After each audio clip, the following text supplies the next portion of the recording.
আঞ্চলিকভাবে দেখেন আমাদের এখানে অনেকগুলো প্রবলেম। একটা হলো ইন্ডিয়া এবং চায়নার দ্বন্দ্ব, আরেকটা হলো এই যে Arunachal, Manipur, seven sisters etcetera, অনেক জায়গায় অনেক জ্ঞান। বড় একটা কনফ্লিক্ট সামনে হবে পানির জন্য। পাশাপাশি দেখেন এখানে অনেকগুলো এক্সপ্যানশনিস্ট আইডিওলজি আছে, স্পেসিফিক্যালি হিন্দুত্ব। এবং আরএসএস এর গোল কি? তারা কি চায়? তাদের গোল হলো আখান্ড ভারত, তারা ওপেনলি বলে। পাশাপাশি বে অফ বেঙ্গলে, বঙ্গোপসাগরে আমেরিকার স্টেক আছে, চায়নার স্টেক আছে, রাইট? বিকজ এখন নিউ কোল্ড ওয়ার এদের মধ্যে, মাল্টিপোলার ওয়ার্ল্ডের কারণে।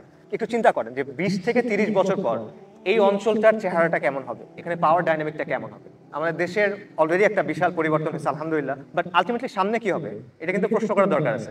আপনি এমন একটা সিচুয়েশনে আছেন যেখানে ইসলাম গালেব না সমাজে, রাষ্ট্রে, শাসনে। এখানে গালেব কি? কুফর। আপনি এখন প্র্যাকটিসিং, আপনি দিন মানার চেষ্টা করছেন, খুব ভালো, ঠিক আছে। 20 বছর পর আপনার বাচ্চার অবস্থা কি হবে? সো আমি অনেকগুলো প্রবলেমের কথা বলছি, এখন এগুলো সলিউশন কে করবে, বা সলিউশনটা আসলে কি, বা সলিউশনটা আসলে কে করবে? আমার আজকে বক্তব্যের কয়েকটা বিষয় প্রস্তাব করা হয়েছিল। একটা ছিল যে বর্তমান বিশ্ব ব্যবস্থার সমস্যা, আরেকটা ছিল কিভাবে ক্যারিয়ার, দিন দুনিয়া এটা ব্যালেন্স করতে হয়, এই টাইপের একটা কিছু। তো আমি আসলে ভাবতেছিলাম যে এই টপিকগুলোতে আমার আসলে কথা বলার দরকার আছে কিনা। কারণ আলহামদুলিল্লাহ এখন অনেক ওলামায়ে কেরাম আছেন, দায়ী আছেন, তারা এগুলো নিয়ে কথাবার্তা বলেন, অনেক বেনিফিশিয়াল আলোচনা আসলে আছে। তো এইখানে আমার দিক থেকে নতুন কিছু অ্যাড করার মতো আছে কিনা, আমি কোনো ভ্যালু এডিশন করতে পারবো কিনা, এটা আমি ভাবতেছিলাম। তো আমার কাছে মনে হচ্ছে আসলে ওরকম ভ্যালু এডিশন করার কিছু আমার নাই। ইনফ্যাক্ট আমি একটা কনফিউশনে পড়ে গেছিলাম যে এরকম একটা আয়োজনে আমি আসবো, এরকম একটা সেটিংয়ে, এখানে আদৌ আমার কিছু বলার আছে কিনা। কারণ আমি বক্তা না, আমার অনেক বক্তব্য জানা টানা নাই যে আমি আসলে কি বলবো। তো আমি আসলে কনফিউজ ছিলাম যে আদৌ কিছু কি আছে যেটা আমার বলা প্রয়োজন, যেটা রিমাইন্ড করা প্রয়োজন, যেটা আপনাদের জানানো প্রয়োজন। And for a while I was actually confuse যে আসলে এরকম কিছু আছে কিনা, তেমন কিছু পাচ্ছিলাম না। তো পরে মনে হলো যে একটা বিষয় আছে যেটা নিয়ে হয়তোবা কথা বলা যায়, কারণ ওটা নিয়ে আসলে কথা একটু কম হয়, ঠিক আছে। তো সেটা হলো আমরা যেই সময়টার মধ্যে এখন আসি, যে প্রেক্ষাপটটার মধ্যে আসি, কারণ মানুষ কিন্তু সবসময় কোনো না কোনো হিস্টোরিক্যাল ব্যাকগ্রাউন্ডের মধ্যে থাকে, সে একটা নির্দিষ্ট টাইম পিরিয়ডের মধ্যে থাকে। তো এটা নিয়ে একটু চিন্তা করা, এবং এই চিন্তাটা করা যে এটা আমাদের কাছে কি দাবি করে। সময়ের কিন্তু একটা দাবি থাকে, ইতিহাসের একটা দাবি থাকে, প্রেক্ষাপটের একটা দাবি থাকে। এটা আমাদের কাছে কিছু দাবি করে কিনা সেটা নিয়ে একটু চিন্তা করা, মানে অ্যাজ ইন্ডিভিজুয়ালস, অ্যাজ মুসলিমস, আপনার কাছে সময়ের দাবিটা কি এখন, এটা নিয়ে একটু চিন্তা করা। এবং এটা বলার কারণটা হলো যে আমরা আসলে সবকিছু নিজেদের সাপেক্ষে দেখি, মানে নিজেদের পার্সপেক্টিভ থেকে দেখি। মানে আমরা চিন্তা কীরকম, ধরেন আমার ইমান আমল, আমার ফ্যামিলি, আমার ক্যারিয়ার, রাইট, সব আমরা এই জায়গা থেকে চিন্তা করি। এটা ভুল না, মানুষ এরকমই হয়, বাট এটা একটা প্রবলেম আছে। মনে করেন অনেক বড় একটা ছবি, আপনি সেটার একটা ছোট অংশ জুম করে দেখতেছেন। এটা যদি আপনি সবসময় করেন, আপনি কিন্তু পুরো ছবিটা দেখতে পারবেন না, কারণ পুরো ছবিটা আপনাকে দেখার দরকার আছে। তো একটা ইংরেজিতে কথা আছে যে missing the forest for the trees. আমরা দেখেন একটা জঙ্গলে আছি, এখন বনের মধ্যে আছি। এখন আপনি যদি একটা গাছের দিকে খুব বেশি ফোকাস করেন, বা কয়েকটা গাছের দিকে অনেক বেশি ফোকাস করেন, তাহলে আপনি কিন্তু পুরো জঙ্গলটা দেখতে পারবেন না, রাইট? সো এই জন্য মাঝে মাঝে জুম আউট করতে হয়, বার্ডস আই ভিউ লাগে, একটু উপর থেকে দেখতে হয় যে আসলে ব্যাপারটা কি, আমরা কোথায় আছি, আমাদের সামনে সিচুয়েশনটা আসলে কি, এবং আমাদের দায়িত্ব কর্তব্যগুলো কি। তো আমার কাছে মনে হয় যে এই জুম আউট করে একটু দেখার দরকার আছে, এবং এটা একটু রিমাইন্ড করার হয়তো প্রয়োজন আছে। তো আমার কাছে মনে হচ্ছে আমি এটা নিয়ে কথা বলবো। তো এটা আপনাদের কাছে হয়তো একটু ভেগ লাগতে পারে, একটু অ্যাবস্ট্রাক্ট লাগতে পারে, আমি কি বলছি হয়তো বোঝা যাচ্ছে না, অসুবিধা নেই, আমি এক্সপ্লেন করতেছি। ইংরেজিতে একটা শব্দ আছে, এটা হলো ইন্টাররেগনাম। এটার মানে সিম্পলি হলো পালা বদলের সময়। ধরেন একটা সাম্রাজ্য আছে, সেটার পতন হয়েছে, নতুন একটা সাম্রাজ্যের উত্থান হবে, কিন্তু হয় না এখনো। মাঝের যে টাইমটা, এটা হলো ইন্টাররেগনাম, দুটা যুগের মাঝখানের সময়টা। একটা সভ্যতার পতন হয়েছে, আরেকটা সভ্যতার উত্থান হবে, মাঝের যে সময়টা, এটাকে বলা হয় ইন্টাররেগনাম।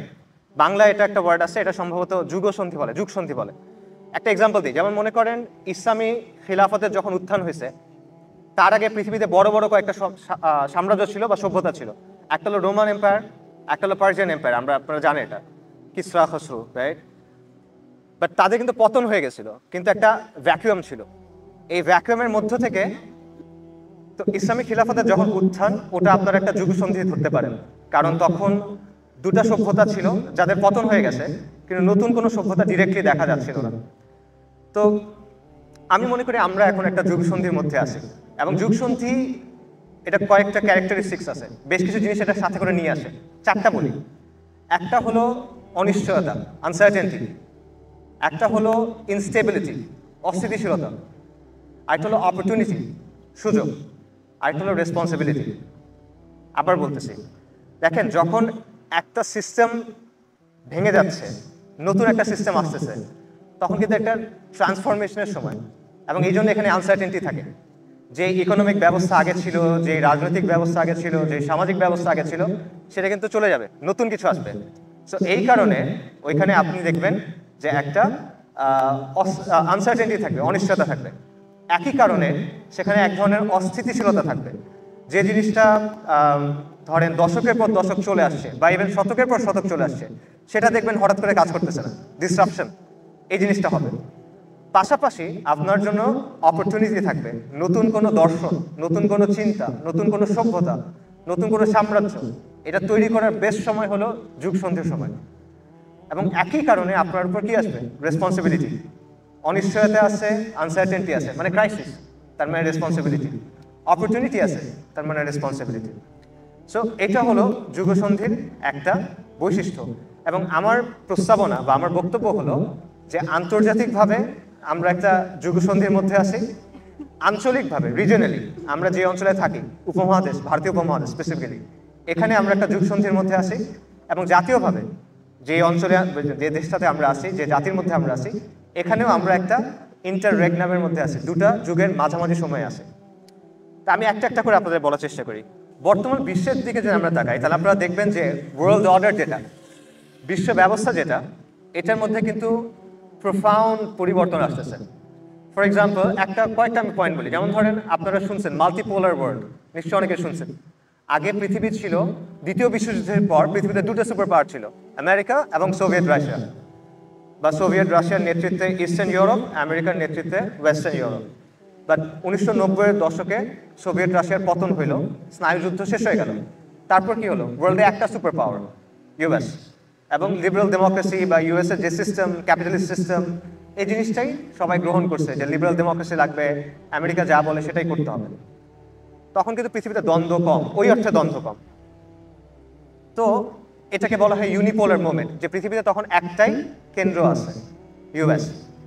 বাট বর্তমানে আপনারা দেখেন যে এখন কিন্তু বলা হচ্ছে যে মাল্টিপোলার ওয়ার্ল্ড তৈরি হচ্ছে, বহুকেন্দ্রিক বিশ্ব আছে, যে আমেরিকার জায়গায় আমেরিকাকে চ্যালেঞ্জ করার জন্য চায়না এখন উঠতেছে, রাশিয়া আছে, বিভিন্ন আঞ্চলিক শক্তি আছে, এবং তারা কিন্তু বিভিন্ন জায়গায় আমেরিকাকে পুশব্যাক করতেছে। সো বেসিক্যালি আমি যেটা বলতেছিলাম, যে 90-এর দশক থেকে পৃথিবীতে একটা ইউনিপোলার সিস্টেম ছিল, পৃথিবীতে একটা সুপার পাওয়ার ছিল, সে মোটামুটি ডিকটেট করতেছিল পৃথিবীর ব্যাপারগুলো কেমন হবে, টু সাম এক্সটেন্ট, মানে to a significant extent. But এখন যেটা হচ্ছে, দেয়ার আর মাল্টিপল পাওয়ার্স। এখানে চায়না আছে, রাশিয়া আছে, রিজনাল বিভিন্ন পাওয়ার আছে, যেমন এই অঞ্চলে ভারত আছে, অন্যান্য জায়গায় আরও এর আছে, এবং তারা কিন্তু বিভিন্ন জায়গায় ইন্টারফিয়ার করতেছে, বিভিন্ন জায়গায় তাদের প্রক্সি ওয়ার হচ্ছে। ইউক্রেন ওয়ার আপনারা দেখছেন, এটা বেসিক্যালি একটা প্রক্সি ওয়ার, ইয়েমেনের ওখানে, লেবাননের ওইখানে। সো এই ধরনের জিনিসপত্রগুলো হচ্ছে, এবং এটার ফলে কি হবে? এটার ফলে অস্থিতিশীলতা বাড়বে পৃথিবীতে, এটার ফলে আনসার্টেনটি বাড়বে, ঠিক আছে, এবং এটার ফলে অপরচুনিটি তৈরি হবে, এই জিনিসটা হবে। এবং আমরা দেখতেছি যে ইন্টারন্যাশনাল যে সিস্টেমটা আছে, যে জাতিসংঘ, ওয়ার্ল্ড ব্যাংক, এটসেট্রা এটসেট্রা, এই জায়গায় কিন্তু একটা পরিবর্তন আসতেছে। অলরেডি অনেক মানুষ যারা ইউএস এর ইন্টারন্যাশনাল পলিসিগুলোর সাথে একমত না, তারা চাচ্ছে যে এগুলো থেকে বের হয়ে ডিফারেন্ট কিছু ইনস্টিটিউশন হোক। সো এই জিনিসটাও হচ্ছে যে আমেরিকার বলয়ের বাইরে গিয়ে নতুন কিছু করার একটা চেষ্টা কিন্তু হচ্ছে, এবং এগুলো আপনি সামনে দেখবেন আরো অনেক বাড়বে। আরেকটা যেটা বিষয়, সেটা হলো ডি ডলারাইজেশন। আপনারা জানেন যে অনেকগুলো দশক ধরে আন্তর্জাতিক লেনদেন হতো কি দিয়ে? ডলার দিয়ে। রিজার্ভ রাখা হতো ডলার্স দিয়ে, এবং আপনারা পেট্রো ডলারের কথা জানেন, যে তেল বেচা কেনা মূলত ডলার দিয়ে হতো। বাট এখন কিন্তু আপনি দেখবেন যে এটা চেঞ্জ হচ্ছে, তারা নিজেদের কারেন্সি ইউজ করতেছে, চাইনিজ কারেন্সি ইউজ করছে, রাশিয়ান কারেন্সি ইউজ করছে, ইভেন আমেরিকার যারা অ্যালাই, ফর এক্সাম্পল ইন্ডিয়া, তারাও কিন্তু তাদের লোকাল কারেন্সি ইউজ করতেছে। এবং আবারও এটা কিন্তু সামনে বাড়বে, এবং এটা কিন্তু গ্লোবাল যে ওয়ার্ল্ড অর্ডার, এটাকে কিন্তু চেঞ্জ করবে, ডিসরাপশন নিয়ে আসবে এখানে। আচ্ছা, তারপর দেখেন ওয়েস্টার্ন ওয়ার্ল্ড যেই জিনিসটা আমাদেরকে বিক্রি করে, লিবারেল ডেমোক্রেসি, হিউম্যান রাইটস, গণতন্ত্র, বা এরকম যা যা কিছু আছে, এই সবগুলোর যে প্রমিস আছে, মানে তাদের কিছু প্রতিশ্রুতি আছে যে আমাকে নাও, আমি তোমাকে এটা দিব, এটা কিন্তু সবগুলো এখন ফেল করছে। মানবাধিকারের কথা বলেন, আপনারা দেখেন যে গাজাতে কি হচ্ছে, উইঘুরে কি হচ্ছে, কাশ্মীরে কি হচ্ছে, এবং পৃথিবীর অন্যান্য আরও জায়গায়, শুধুমাত্র মুসলিমদের ক্ষেত্রে না। সেখানে আমরা দেখতেছি যে এটা আসলে কোনো কিছু দিতে পারতেছে না। যুদ্ধ থামানোর কথা ছিল, লাইক সেকুলারিজমের মূল বক্তব্যই ছিল যে সে আসলে যুদ্ধ থামাবে, ধর্মের কারণে হানাহানি হয়, মানুষ কোনো কারণে একমত হতে পারে না, সো আমাদের সেকুলার রাষ্ট্র দরকার, সেকুলার হওয়া দরকার। বাট আলটিমেটলি যুদ্ধ তো থামাতে পারে নাই। গত 150 বছরে সবচেয়ে বেশি যুদ্ধ হয়েছে মানব ইতিহাসে, এবং সেকুলার আইডিওলজির জন্য। পাশাপাশি দেখেন ওয়েলথ ডিস্ট্রিবিউশনের কথা বলা হয়েছিল যে তোমরা যে লিবারাল ডেমোক্রেসি নাও, নিও লিবারালিজম নাও, দেখবা যে মানুষের মধ্যে সম্পদের যে বৈষম্য এটা আগের চেয়ে কমবে। আগে জমিদার ছিল, দাস ছিল, এখন এটা থাকবে না। বাট এখন আসলে বাস্তবতাটা কি? হ্যাঁ, আমাদের সবার কাছে অ্যান্ড্রয়েড আছে, লাইক স্মার্টফোনস আছে, আমাদের ইন্টারনেট আছে, এগুলো ঠিক আছে। বাট আপনি দেখেন আলটিমেটলি পৃথিবীতে কয়েকটা কোম্পানি আছে, যেমন ধরেন ব্ল্যাক রক বা ভ্যানগার্ড, এই টাইপের কিছু কোম্পানি আছে যাদের মানে ওয়ার্থ আমেরিকার মতো একটা কান্ট্রির জিডিপির কাছাকাছি বা জিডিপির হাফ, এবং পুরো ফাইন্যান্সিয়াল সিস্টেমটা মূলত তারা গ্রেটলি ইনফ্লুয়েন্স করতে পারে, ব্যাপকভাবে প্রভাবিত করতে পারে। আর ওইদিকে সাধারণ মানুষের জন্য কি, প্রতি সপ্তাহে 6 দিন অ্যাটলিস্ট 8 থেকে 10 ঘন্টা তাকে বেসিক্যালি ওয়েজ স্লেভারি করতে হয়, চাকরির জন্য এক ধরনের দাসত্ব তাকে করতে হয়, যেটা কারণে সে অন্য কোনো দিকে আসলে যাওয়ার সুযোগ পায় না। তাহলে এটা ওয়েলথ ইকুয়ালিটির আসলে কীভাবে আসলো? সো যত প্রমিস ছিল, এবং দেখেন এত ব্যাপক সম্পদ যখন একটা জায়গায় চলে যায়, তারা মিডিয়া নিয়ন্ত্রণ করতে পারে, তারা রাজনীতিবিদদের নিয়ন্ত্রণ করতে পারে। কারণ রাজনীতিবিদদের কে ক্যান্ডিডেট হবে, কামালা হ্যারিস হবে না ডোনাল্ড ট্রাম্প হবে, কিয়ার স্টারমার হবে নাকি আর কে হবে, সেটা তারা ঠিক করতে পারে। তারা তাদের ফান্ড ঠিক করতে পারে, তারা মিডিয়াটা ঠিক করতে পারে, এবং তারা মানুষকে ম্যানিপুলেটও করতে পারে প্রোপাগান্ডা দিয়ে। সো আলটিমেটলি এই ডেমোক্রেসির কথা বলে ইট ডাজন্ট রিয়েলি ওয়ার্ক যখন আপনি এত ব্যাপকভাবে ম্যানিপুলেট করতে পারবেন। সো যা কিছু তারা বলতেছে, এই সব কিছু আলটিমেটলি ফেল করতেছে। এবং আমরা দেখতেছি যে ইভেন এর পাশাপাশি অ্যাড হয়েছে ক্লাইমেট ক্রাইসিস, যে আমরা এমন একটা সভ্যতা তৈরি করছি এত আধুনিক, এত সুন্দর, এত ভালো, যে আলটিমেটলি এটার জন্য ক্লাইমেটটা কোলাপস করতেছে। এরকম একটা ব্যবস্থা তৈরি হয়েছে, এত টক্সিক একটা ব্যবস্থা তৈরি হয়েছে।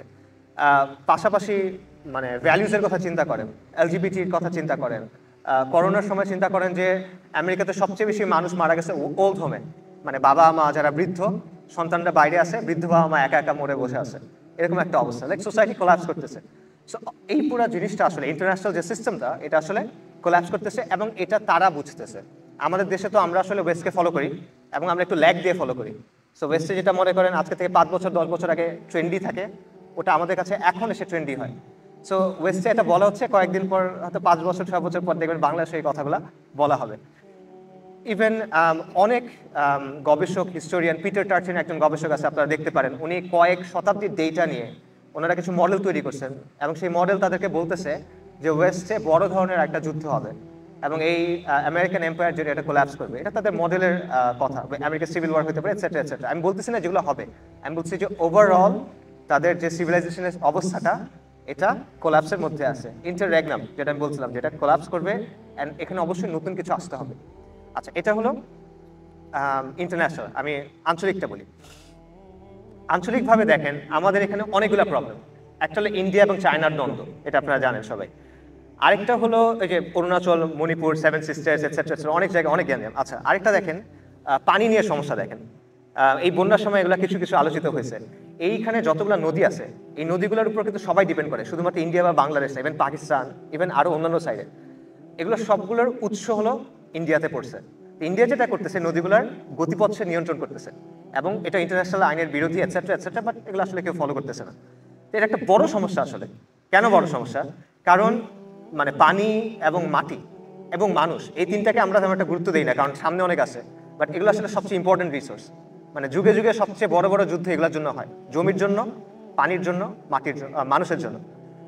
তো এই জন্য অনেকেই মনে করেন যে বড় একটা কনফ্লিক্ট সামনে হবে পানির জন্য, বিকজ এই পানির স্কারসিটি আছে, অভাব আছে, এবং এটা একজন নিয়ন্ত্রণ করার চেষ্টা করতেছে, স্পেসিফিক্যালি আমাদের এই কনটেক্সটে ইন্ডিয়া। পাশাপাশি দেখেন ক্লাইমেট ক্রাইসিসের কথা ধরেন, যে জলবায়ুগত যে বিপর্যয়টা, আমরা কিন্তু সবচেয়ে বেশি এফেক্টেড এরিয়া, বিশেষ করে বাংলাদেশ এবং ইন্ডিয়ান সাবকন্টিনেন্ট। তো যদি এই জিনিসটা হতে থাকে, তখন আপনি কি করবেন? আপনি এখন যেই বিষয়গুলো চিন্তা করে আছেন যে আচ্ছা আমার দেশ এইভাবে চলবে, ওইভাবে চলবে, আলটিমেটলি এগুলো ওয়ার্ক করবে কিনা যদি একটা ক্রাইসিস হয়? এটা একটা বড় প্রশ্ন কিন্তু। পাশাপাশি দেখেন এখানে অনেকগুলো এক্সপ্যানশনিস্ট আইডিওলজি আছে, স্পেসিফিক্যালি হিন্দুত্ব। আপনারা জানেন যে আগামী বছর আরএসএস এর 100 বছর পূর্তি হবে। 100 বছর একটা সংগঠন চালানো কিন্তু সহজ না, রাইট? এবং আরএসএস এর গোল কি? তারা কি চায়? তাদের গোল হলো আখণ্ড ভারত, তারা ওপেনলি বলে।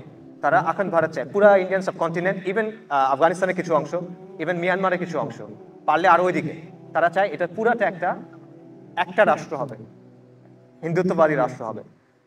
এবং এরা কিন্তু ক্ষমতায়, গত কয়েকটা টার্ম ধরে এরা ক্ষমতায়, এবং এরা যা যা বলছে এরা তা করে দেখেছে। ওরা সিএএ পাস করবে বলছিল, নাগরিকত্ব আইন করছে।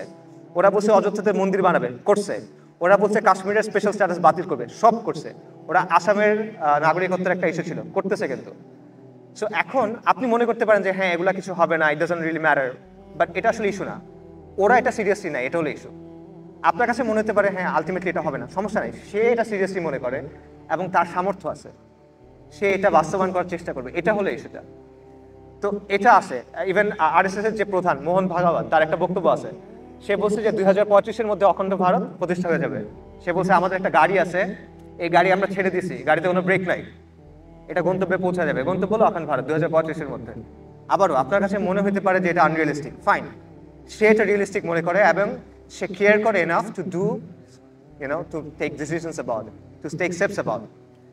পাশাপাশি আপনি দেখেন আমাদের দেশের অবস্থাটা দেখেন, আমরা এই যে 5ই আগস্টের পর শাহবাগের শোডাউন হয়েছে আপনারা জানেন, চট্টগ্রামে হচ্ছে আপনারা জানেন, এগুলো আপনারা সবাই মোরাললেস জানেন, বাট এগুলো আসলে ওইভাবে আলোচিত হয় না, মিডিয়াতে আসে না, সুশীল সমাজ কথা বলে না, কারণ এগুলো নিয়ে কথা বলা আসলে একটু প্যালেটেবল না। এটা হচ্ছে মাজার ফাজার, এগুলো নিয়ে কথা বলা ইজিয়ার, তো তাই তারা এগুলো নিয়ে কথা বলে। বাট এই ব্যাপারগুলো এখানে আছে।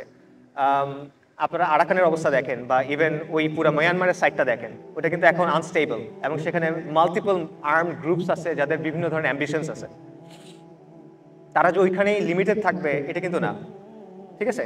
পাশাপাশি বে অফ বেঙ্গলে, বঙ্গোপসাগরে আমেরিকার স্টেক আছে, চায়নার স্টেক আছে, রাইট, বিকজ এখন নিউ কোল্ড ওয়ার এদের মধ্যে, মাল্টিপোলার ওয়ার্ল্ডের কারণে। এই সবগুলো যদি আপনি মাথায় রাখেন, তারপর আপনি একটু চিন্তা করেন যে 20 থেকে 30 বছর পর এই অঞ্চলটার চেহারাটা কেমন হবে। এটা কি এরকমই থাকবে যেরকম আমরা মনে করতেছি, নাকি এটা চেঞ্জ হবে? চিন্তা করার দরকার আছে। আরেকটা জিনিস চিন্তা করা আছে, সেটা হলো রাইট, আমাদের আবার হিল ট্র্যাক্সে সিসেশনিস্ট মুভমেন্টস আছে, বিচ্ছিন্নতাবাদী মুভমেন্টস আছে। তারাও কিন্তু এত লম্বা চিন্তাই করতেছে, 20-30 বছরের চিন্তা করতেছে, তারা 1-2 বছরের চিন্তা করতেছে না। তা আপনি চিন্তা করেন আজকে থেকে 20-30 বছর পর এই অঞ্চলটার চেহারাটা আসলে কেমন হবে, এখানে পাওয়ার ডাইনামিকটা কেমন হবে। আরেকটা প্রশ্ন চিন্তা করেন যে এখানে যে এতগুলো আঞ্চলিক শক্তি, ইন্টারন্যাশনাল শক্তি, তাদের বিভিন্ন পরিকল্পনা আছে, তারা বিভিন্ন জিনিসপত্র চায়, এটার এগেন্সে আপনার কি আছে? আপনার আইডিওলজিটা কি, আপনার বিশ্বাসটা কি, আপনার পরিচয়টা আসলে কি? মানে সে যে আসতেছে আপনার জায়গাটা নিয়ে নিতে চায়, সে এটা আপনি ঠেকাবেন কি দিয়ে? আগে তো আপনার একটা আকিদা লাগবে, একটা কিছু একটা লাগবে যেটার উপর আপনি দাঁড়াবেন, সেটা কি? 71 দিয়ে আপনি পারবেন এটা করতে? একটা দেশ, একটা জাতি, একটা সভ্যতা কিন্তু হান্ড্রেডস অফ ইয়ার্স থাকে। আপনি 71-এর বেসিসে 100 বছরের একটা সভ্যতা চিন্তা করতে পারবেন? আপনি 47-এর বেসিসে পারবেন না। আপনি কি, আপনার কি আসলে একটা ইন্ডিপেন্ডেন্ট অস্তিত্ব রক্ষা করার মতো সামর্থ্য আছে, বা ওই রকম কিছু আছে যে আকিদা আছে বা একটা বিশ্বাস আছে যেটা ভিত্তিতে আপনি পারবেন? এই জিনিসটা আসলে আমাদের চিন্তা করা দরকার। এবং আবারও আঞ্চলিকভাবে আমরা একটা ইন্টাররেগনামের মধ্যে আছি, একটা যুগসন্ধির মধ্যে আছি, একটা বড় পরিবর্তনের মধ্যে আছি, বাট যেটা হয়তো আমরা এখন বুঝতে পারতেছি না। আচ্ছা, এবার হলো আমাদের দেশের কথা বলি। আমাদের দেশের অলরেডি একটা বিশাল পরিবর্তন হয়েছে, আলহামদুলিল্লাহ, আমরা জানি। তো এটা নিয়ে আমরা সবাই খুশি, আলহামদুলিল্লাহ, এটাও ভালো। বাট আলটিমেটলি সামনে কি হবে এটা কিন্তু প্রশ্ন করার দরকার আছে। এটা কিন্তু ক্লিয়ার না সামনে কি হবে। ইনফ্যাক্ট আমরা অনেক রেটরিক শুনছি, বিপ্লবের রেটরিক, সংস্কারের রেটরিক, এটসেট্রা এটসেট্রা। বাট যারা সংস্কারের কথা বলতেছিল তাদের মধ্যেও এখন কিন্তু অনেকে ডিসঅ্যাপয়েন্টেড। আমি আজকে এই ভাইকে বলতেছিলাম, একজন সাংবাদিক আপনারা চেনেন, সে বলতেছিল যে আসলে আমাদের দেশে এত সংস্কার টস্কার হবে না, আমার দেশের মানুষ এখন এগুলোর জন্য রেডি না, আপাতত জোড়াতালি দিয়ে যেভাবে ইচ্ছা হোক চললেই হোক, নিয়ম শৃঙ্খলা ফেরত আসুক, আইনের শাসন ফেরত আসুক, ইত্যাদি ইত্যাদি, এরকম কথাবার্তা তারা বলতেছে। সো এইখানেও আমাদের কাছে আসলে ক্লিয়ার না যে আমাদের দেশের আগামীর চেহারাটা কেমন হবে, আমাদের সমাজের আগামী চেহারাটা কেমন হবে। পাশাপাশি আমাদের সমাজে যে সংকটগুলো আছে, এই যে পিঠায় মানুষ মেরে ফেলতেছে, এটা একটা মরাল ক্রাইসিস, এটা একটা ল অ্যান্ড অর্ডার সিচুয়েশন অবশ্যই, বাট এটা একটা মরাল ক্রাইসিস। মানুষ কেন এটা করবে? নৈতিকতার জায়গাটা কোথায়? নষ্ট হয়ে গেছে। আপনি পোর্নোগ্রাফির কথা চিন্তা করেন, ড্রাগসের কথা চিন্তা করেন, কিশোর গ্যাংয়ের কথা চিন্তা করেন, ফ্যামিলি ব্রেকআপের কথা চিন্তা করেন, সোসাইটি ইজ কোল্যাপসিং, এটা বাস্তব। এবং এটাই হবে, একটা সোসাইটি যতটা সেকুলারাইজ হবে তত এটা কোল্যাপস করা শুরু করবে। ওয়েস্টে স্টেটগুলো শক্তিশালী, সেজন্য এটা বোঝা যায় কম। আমাদের এখানে স্টেটগুলো দুর্বল, তাই এটা বোঝা যায় বেশি। তো এটার সমাধান আপনি কিভাবে করবেন? আপনি এখন প্র্যাকটিসিং, আপনি দিন মানার চেষ্টা করছেন, খুব ভালো, ঠিক আছে। 20 বছর পর আপনার বাচ্চার অবস্থা কি হবে? আপনার বাচ্চাকে আপনি এভাবে রাখতে পারবেন কিনা, এটা চিন্তা করার দরকার আছে, কিন্তু এটা খুবই ইম্পর্টেন্ট একটা বিষয়। অনেকে বলবেন যে ইসলামী জোয়ার হচ্ছে, ইসলামী দাওয়াত আছে, অনেক ভালো মানুষ দিন পালন করতেছে, যে এরকম অনুষ্ঠান তো আগে হয় নাই, এখন হচ্ছে, সত্য কথা, কিন্তু এগুলো আগেও হয়েছে। আপনারা যারা বড় আছে, বয়সে বড়, তাদেরকে জিজ্ঞেস করবেন যে 80-এর দশকে 90-এর দশকে বাংলাদেশে ইসলামী জোয়ার হয়েছে, তখন অনেক কাজ হয়েছে, অর্গানাইজেশন তৈরি হয়েছে, প্রতিষ্ঠান তৈরি হয়েছে, দাওয়াতি কাজকর্ম হয়েছে। বাট এখন আপনি দেখবেন যারা ওই জোয়ারগুলোর নেতৃত্ব দিছে বা ওই জোয়ারের জন্য কাজ করছে, তাদের যে পরবর্তী প্রজন্ম, তাদের মধ্যে অনেকে দেখেন ওই আদর্শ থেকে সরে গেছে। এটা হয়, এটা হবে, এটা কেন হবে? কারণটা হলো আপনি এমন একটা সিচুয়েশনে আছেন যেখানে ইসলাম গালেব না, সমাজে, রাষ্ট্রে, শাসনে। এখানে গালেব কি? কুফর। কুফর এখানে বিজয়ী। এর ভেতরে যখন আপনি ইসলাম পালন করতে চাচ্ছেন, এটা সাময়িক সময়ের জন্য ঠিক আছে, বাট ওভার টাইম এটার একটা নেগেটিভ ইফেক্ট পড়বে। সো এটা হলো একটা বেল কার্ভের মতো। মনে করেন একটা বেল কার্ভ চিন্তা করেন, একটা কার্ভ এরকম উঠবে, তারপর আবার নামবে, রাইট? সো এই জোয়ারটা আপনি যেটা চিন্তা করতেছেন, এটা একটা পিকে উঠবে, তারপর এটা আবার নামবে, যেরকম আগের বার হয়েছে। তো আমরা এখন জানি না যে আমরা কি পিকে আছি নাকি আমরা উপরের দিকে যাচ্ছি না আমরা নিচের দিকে নামতেছি। হোপফুলি আমরা উপরের দিকে যাচ্ছি, বাট আমরা আসলে জানি না। কিন্তু যেটাই হোক, আমাদের কিন্তু একটা ডিসিশনের জায়গায় আসতে হবে। যদি আমরা ডাউনওয়ার্ড মুভমেন্টে থাকি, আমাদের এখান থেকে বের হয়ে আসতে হবে। যদি আমরা আপওয়ার্ড মুভমেন্টে থাকি, আমাদের চিন্তা করতে হবে যে কোনোভাবে যেন আমরা ডাউনওয়ার্ড মুভমেন্টে না যাই। তো সেটা আমরা কিভাবে করব, এই জিনিসটা চিন্তা করা দরকার। We need to figure out how to avoid that. So এইখানেও আমরা আসলে একটা যুগ সন্ধির মধ্যে আছি। তো আমি রিক্যাপ করি, আমি এতক্ষণ যা বললাম সব রিক্যাপ করি। আমি বলতেছিলাম যে আমরা দুইটা যুগের মাঝখানে আছি, একটা প্রোফাউন্ড পালা বদলের মাঝখানে আমরা আছি, আন্তর্জাতিকভাবে, আঞ্চলিকভাবে এবং দেশীয়ভাবে, জাতীয়ভাবে, লোকালি, যেটাই বলেন। এবং এই প্রসেসটা লম্বা। আমি কিন্তু আপনাদের 1-2 বছরের কথা বলতেছিলাম। রোমান সাম্রাজ্যের পতন হয়েছে বলা হয় 476 খ্রিস্টাব্দে, বাট এই পতনের প্রসেসটা সময় লাগছে প্রায় 200 বছরের মতো। ঠিক আছে? সেটা একটা মানে ইভেন্ট না, মানে পতনের যে ব্যাপারটা, এটা একটা ইভেন্ট না যে হঠাৎ করে হয়, এটা একটা প্রসেস, এটা একটা সময় লাগে প্রক্রিয়াতে। তো এবং এইটা যখন হয়, ওই প্রক্রিয়ার মধ্যে যারা থাকে তারা এটা বুঝতে পারে না। আপনি খুব ওই যেটা বলছিলাম, একটা জিনিসের খুব কাছে দাঁড়ায় থাকলে পুরো জিনিসটা কিন্তু দেখা যায় না, আপনি সামনে যেটা অতটুকু দেখেন। এই জন্য একটু পিছায় এসে দেখার দরকার আছে। তো ফাইনাল কথায় যাই, যদি আমরা এটা অ্যাগ্রি করি, যদি আপনারা আমার সাথে অ্যাগ্রি করেন যে আসলে আমরা একটা যুগ সন্ধির সময়ে আসি, তাহলে যুগ সন্ধি সবসময় দায় এবং দায়িত্ব নিয়ে আসে, রাইট? সো এটা হলো আমাদের ফাইনাল কথা, মানে আমার কথার মেসেজ আসলে এই জায়গায়। সো আমি অনেকগুলো প্রবলেমের কথা বলছি, এখন এগুলো সলিউশন কে করবে, বা সলিউশনটা আসলে কি, বা সলিউশনটা আসলে কে করবে? তো এই জায়গায় দুটা ওয়েতে আপনি এটা অ্যাপ্রোচ করতে পারেন। একটা হলো আমাদের সমাজের টিপিক্যাল বাঙালি মধ্যবিত্ত অ্যাটিটিউড, যে আমার ক্যারিয়ার, আমার চাকরি, আমার বিসিএস, বিদেশে সেটেলমেন্ট, আমার wife, high standard of living, আমি আমার সোশ্যাল ল্যাডার দিয়ে আমি মানে উঠতে থাকবো, দ্যাটস ইট। আর আমি আমার জীবনে যতটুকু পারি ইসলাম পালন করার চেষ্টা করব, আর সমাজ, দিন, দুনিয়া, রাষ্ট্র দেখো তোমরা যেটা ভালো মনে করো। এটা হলো টিপিক্যাল বাঙালি মধ্যবিত্ত। আচ্ছা, আরেকটা ওয়ে, আরো অনেক ওয়ে আছে, আরেকটা ওয়ে বলি, সেটা হলো সাহাবায়ে কেরাম রাদিয়াল্লাহু আনহুম আজমাইনের অবস্থান। তাদের অবস্থান কি ছিল? তারা যখন এই দিনটা গ্রহণ করছেন, তারা এই দিনটাকে আসলেই সত্য হিসেবে গ্রহণ করছেন। তারা মনে করছেন যে এই রসূল, উনি সত্যবাদী রসূল। তারা মনে করছেন এই যে প্রতিশ্রুতি আসতেছে 7 আসমানের উপর থেকে, এটা সত্য। এবং তাদের কনভিকশন ছিল পাহাড়ের মতো দৃঢ়। ঠিক আছে?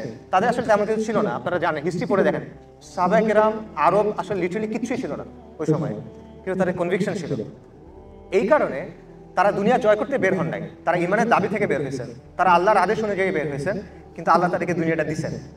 এবং তাদের অ্যাপ্রোচটা কি ছিল? তাদের অ্যাপ্রোচ ছিল যে আমরা যদি সাহাবায়ে কেরামের মতো একটু চিন্তা করার চেষ্টা করি, তাদের অ্যাপ্রোচ কি ছিল? তারা যে কোনো ইস্যুতে চিন্তা করতেন যে এই ব্যাপারে আল্লাহ এবং তার রাসূল সাল্লাল্লাহু আলাইহি ওয়াসাল্লাম কি বলেন, এই ব্যাপারে ইসলাম কি চায়, এই ব্যাপারে ইসলামের চাওয়াটা কি, ইসলামের মেজাজটা কি এখানে। তারপর তারা চিন্তা করতেন যে ঠিক আছে, এইখানে প্রবলেমটা কি, এটা সলভ করা যায় কিভাবে। হইতে পারে আমি পারবো না সলভ করতে, হইতে পারে এটা সলভ করার জন্য অনেক কিছু দরকার, আমার কাছে কিছুই নেই, but still let's try to think about it, যে এখানে সলিউশনটা আসলে কি হইতে পারে। সো মানে they dare to think big, তারা বড় করে চিন্তা করতে পারতেন, রাইট? সাহসটা ছিল তাদের, যেটা আমাদের নাই। তো যদি আমরা ওইভাবে চিন্তা করি, তাহলে চিন্তা করেন আমরা 3টা অ্যাসপেক্টের কথা বলছি, ইন্টারন্যাশনাল, রিজনাল এবং লোকাল বা ন্যাশনাল। সো ইন্টারন্যাশনালি এই যে সলিউশনটা কি আসলে, এই যে পালাবদল হচ্ছে, ওরা কোলাপস করবে, এর বদলে কি আসবে? এর বদলে বেসিক্যালি একটা ওয়ার্ল্ড সিস্টেমস রেভলিউশন হইতে হবে, মানে বেসিক্যালি যে সিস্টেমটা আছে এটা কোল্যাপস করতেছে, এটা কোল্যাপস করতে দিতে হবে এবং এটার জায়গায় আপনার বিকল্প কিছু আনতে হবে। আর এই বিকল্প কি হবে? এটা it has to be Islam, it cannot be anything other than that. So এটা হলো একটা। দ্বিতীয়টা, তবে এটা সবচেয়ে লম্বা, সবচেয়ে কঠিন এবং সবচেয়ে জটিল প্রক্রিয়া। এটা বলা অনেক সোজা, বাট অবভিয়াসলি এটা অত্যন্ত ব্রুটাল এবং অত্যন্ত কমপ্লেক্স এবং দীর্ঘ একটা প্রক্রিয়া হবে ডেফিনেটলি। আঞ্চলিকভাবে আপনি যে চিন্তা করেন, আমি প্রশ্ন করছিলাম যে আপনি আসলে কি নিয়ে এখানে দাঁড়াবেন, আপনার স্বতন্ত্র পরিচয়টা আসলে কি হবে? আবার এখানে ইসলাম ছাড়া আপনার আসলে কিছু নাই এই অঞ্চলে। এই যে আমরা যে জায়গায় আছি, এই জায়গায় আপনি কি নিয়ে দাঁড়াবেন? বাঙালি জাতীয়তাবাদ নিয়ে দাঁড়াবেন? কলকাতার বাঙালি, আপনি ইন্ডিয়া সাইড চলে যান, সমস্যা কি নিয়ে দাঁড়াবেন? লিবারাল ডেমোক্রেসি নিয়ে দাঁড়াবে। আমেরিকাতে ওয়েস্টে লিবারাল ডেমোক্রেসি এখন লাইক ফল করতেছে। This nothing that you can like মানে বেস হিসেবে নিতে পারবেন আদার দ্যান ইসলাম। এটার বেসিসে আপনার দাঁড়াইতে হবে। সেই সাথে আমরা যদি আমাদের দেশের কথা বলি, এখানেও এই প্রশ্নের উত্তরটা আসলে ওটার সাথে রিলেটেড। যদি আপনি আঞ্চলিকভাবে ইসলাম নিয়ে দাঁড়াতে চান, এখানে আপনার ইসলাম নিয়ে দাঁড়াতে হবে, নয়তো আপনি আঞ্চলিকভাবে দাঁড়াবেন কেন? এটা আপনি কিভাবে করবেন? এই ইন দ্য লং রান আপনার অবশ্যই এখানে ইসলামকে বিজয়ী করতে হবে। এখানে কুফর বিজয় আছে, এখানে ইসলাম বিজয় করতে হবে। এটা ছাড়া আসলে আর কোনো অপশন নাই। পারবেন কি না পারবেন, কিভাবে হবে না হবে, that's a different discussion, but এই কনক্লুশনে আগে আপনার আসতে হবে। এটা ছাড়া অপশন নাই। এটা ছাড়া আপনার প্রজন্ম, আপনার পরের প্রজন্ম টিকতে পারবে না এখানে, আলটিমেটলি টিকতে পারবে না। আপনার পরের প্রজন্ম যদি থাকেও আপনার নাতি নাতনিরা পারবে না। সো এবং পলিটিক্যাল ল্যান্ডস্কেপ কিন্তু চেঞ্জ হবে। আপনারা চিন্তা করেন, 69 একটা গণ অভ্যুত্থান, 90 আর একটা গণ অভ্যুত্থান, 71, মাঝে তফাৎ কত? 21 বছর। 90 থেকে 24 তফাৎ কত? 34 বছর। অন অ্যাভারেজ 25 থেকে 27 বছরের মধ্যে বড় বড় পলিটিক্যাল চেঞ্জ হয়। অনেকে বলেন যে ভাই আপনি এই কথাবার্তাগুলো বলতেছেন, এগুলো তো অনেক সময় লাগবে। হ্যাঁ, সময় নেন, সমস্যা নাই, বাট সময় নেন, বাট সময় নিয়ে কাজ করেন। কাজ তো করতে হবে, নইলে বারবার এই জিনিসপত্র হইতে থাকবে। আবু সাইদরা মারা যাবে, আসহাবুল ইয়ামিনরা মারা যাবে, আমরা তাহাজ্জুদ পড়বো, আমরা হাসবুনাল্লাহু ওয়া নি'মাল ওয়াকিল বলবো, আমরা লা ইলাহা ইল্লাল্লাহ বলে রাস্তায় যাব, তারপর ক্ষমতা কে আসবে? কুফরের শাসন আসবে বারবার।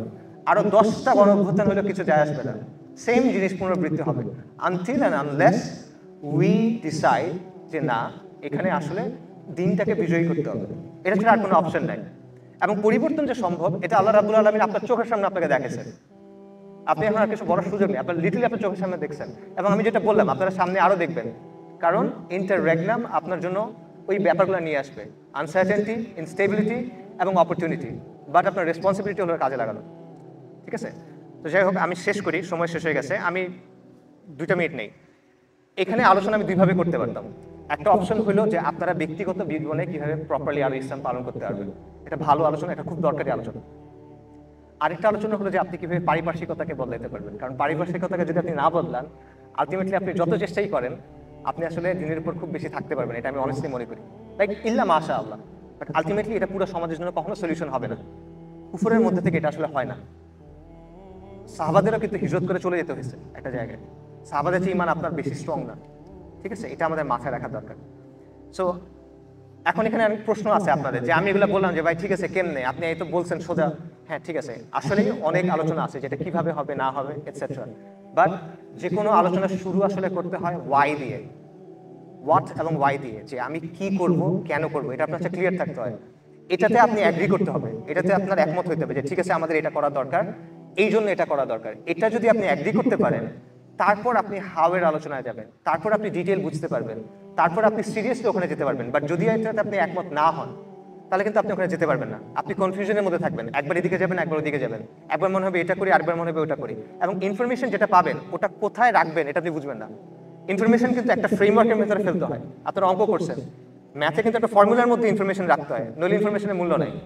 সো কি করবেন, কেন করবেন, এটা হলো ফ্রেমওয়ার্ক, ওটা হলো ফর্মুলা, যেটার ভেতর দিয়ে আপনার এটা বুঝতে হবে। ঠিক আছে? সো এই জন্য আমি এটা বললাম, আমি জাস্ট একটা খুব সিম্পলিফাইড বেসিক্যালি একটা ইন্ট্রোডাক্টরি কথা বললাম, so that you get the main idea and maybe you guys can start to think about these things yourselves, right? এটা একটা ইন্ট্রোডাক্টরি ব্যাপার ধরেন, যাতে আপনারা নিজেরা চিন্তা করতে পারেন। আমি শেষ করি, সাহাবায়ে কেরাম সালাফুস সালেহিন তারা মজলিসগুলো শেষ করতেন সূরাতুল আসর দিয়ে, তাদের একে অপরকে রিমাইন্ড করার জন্য। এবং সূরাতুল আসর আমাদের আলোচনার সাথেও আই গেস কিছুটা প্রাসঙ্গিক, কারণ আল্লাহ এখানে শপথ করছেন কালের শপথ দিয়ে, সময়ের শপথ দিয়ে আল্লাহ সুবহানাহু ওয়া তাআলা শুরু করছেন। এবং আমাদের আলোচনাটাও আসলে সময়ের পালাবদল এবং বর্তমানে যে সময় আমরা আছি সেটার সাথে রিলেটেড। সো আমরা সূরাতুল আসর দিয়ে ইনশাআল্লাহ শেষ করি। আউযু বিল্লাহি মিনাশ শাইতানির রাজিম, বিসমিল্লাহির রহমানির রহিম। ওয়াল আসর ইন্নাল ইনসানা লাফি খুসর ইল্লাল্লাযীনা আমানু ওয়া আমিলুস সালিহাতি ওয়া তাওয়াসাউ বিল হক ওয়া তাওয়াসাউ বিস সাবর। আসসালামু আলাইকুম।